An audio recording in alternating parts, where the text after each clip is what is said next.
প্রথম বিষয়টি হলো, ইসলামে প্রেম ভালোবাসা কেন হারাম? কারণ কোনো ব্যক্তির উদ্দেশ্য যদি হয় ভবিষ্যতে এর মাধ্যমে বিবাহ বন্ধনে আবদ্ধ হওয়া, তাহলে সে কেন প্রেম করতে পারবে না, যার মাধ্যমে হয়তো অপরজন সম্পর্কে, তার চরিত্র সম্পর্কে আরও ভালো ধারণা করা যেতে পারে। এটা ছিল প্রথম প্রশ্ন। আর একজন জানতে চেয়েছেন কিভাবে তিনি নারী পুরুষের অবাধ মেলামেশা এড়িয়ে চলতে পারবেন এবং হারাম সম্পর্ক এড়িয়ে চলতে পারবেন যা ইসলামে নিষিদ্ধ। কিভাবে এই দুটি বিষয়ের ভারসাম্য রক্ষা করা যায়? ওকে, প্রশ্ন করার সময় আপনার দেয়া হাসিটা আমার পছন্দ হয়েছে। সেটি ছিল প্রশ্নটির মধ্যে আমার প্রিয় অংশ।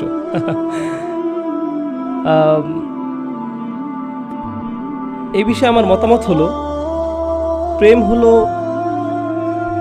একটি কনফিউজিং পরিভাষা। আর এটা দিয়ে বোঝায় পুরুষ এবং নারীর অশালীন অথবা অসঙ্গত সম্পর্ক, যা আমাদের ধর্মের মূলনীতিগুলো লঙ্ঘন করে।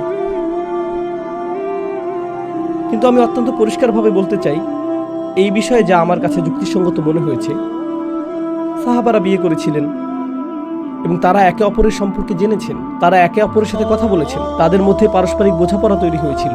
এমনকি তারা এমন অবস্থায় পৌঁছেছিলেন যখন বলেছেন, আপনাকে আমার পছন্দ হয়েছে, আমি আপনাকে বিয়ে করতে চাই।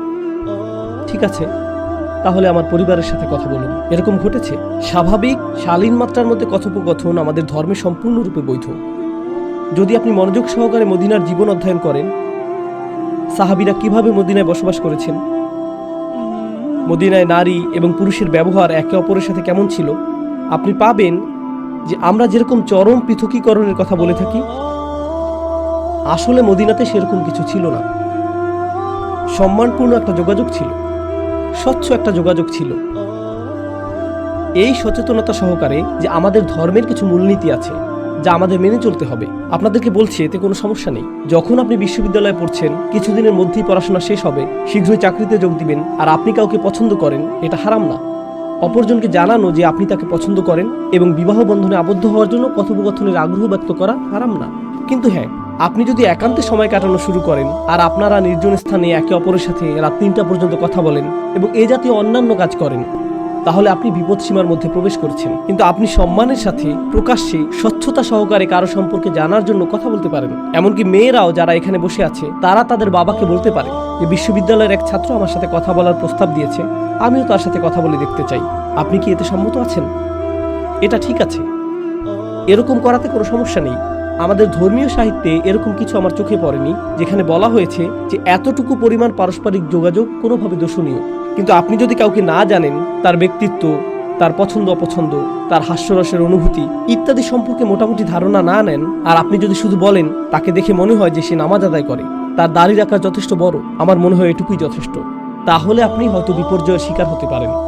এরকম দম্পতি হয়তো 1 মাসের ব্যবধানে একে অপরকে ঘৃণা করা শুরু করতে পারে। তারা একসাথে আছে আর এখন অনুশোচনা বোধ করছে এজন্য যে আমি তাকে বিয়ে করেছি ইসলামের জন্য।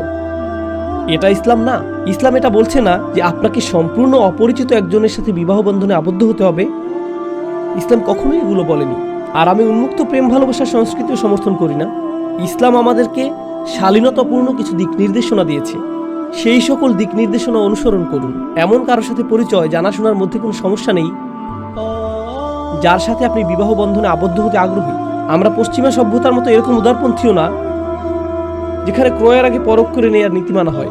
আর আমরা অন্যদিকেও চরমপন্থা অবলম্বন করি না, যেখানে আপনি কিছু দেখলেন না আর আপনার মা বললেন এই মেয়েটিকে বিয়ে করো, আর অমনি আপনি বিয়ে করে ফেললেন। এটা এরকমও না। একজন পুরুষ অথবা নারী হিসেবে আপনার নিজস্ব পছন্দ অপছন্দ আছে, আর আপনার অধিকার আছে যাচাই বাছাই করে দেখার।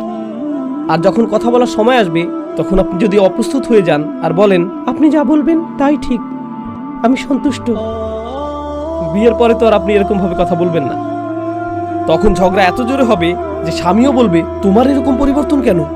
প্রথম দেখায় তোমার কণ্ঠস্বর তো এত উঁচু ছিল না, তুমি বলেছিলে কোনো সমস্যা নেই, এখন তো দেখছি সবকিছুতেই সমস্যা।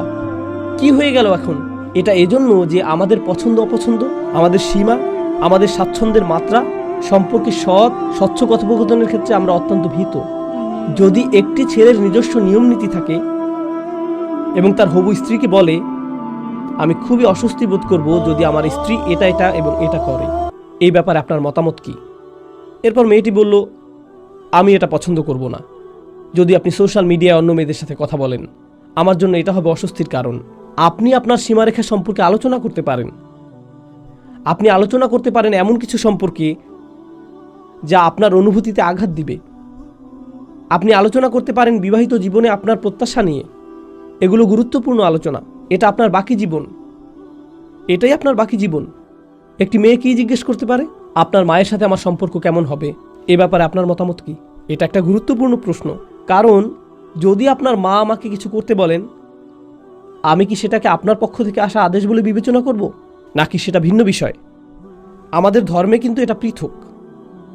আমাদের সংস্কৃতিতে এটা পৃথক নয়, বরং আমাদের ধর্মে এটা পৃথক।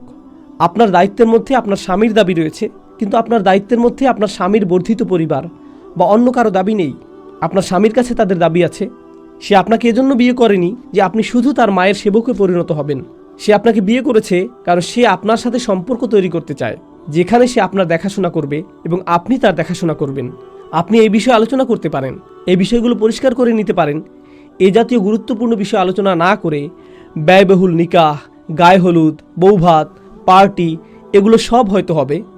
এরপর 2 মাস পরে আবার শুরু হবে নাটক, কান্নাকাটি, প্লেট ভাঙা, চিৎকার চেঁচামেচি, হতাশা। আগেই ঝামেলা এড়ানোর চেষ্টা করুন।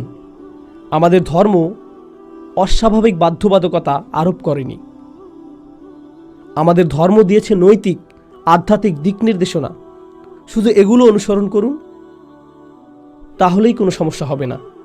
এই একই উপদেশ যা আমার ছোট ভাই বোনদের দিচ্ছি, এই একই উপদেশ আমি আমার সন্তানদেরকেও দিব। আমার নিজের সন্তানদেরকে ভিন্ন কোনো উপদেশ দিব না।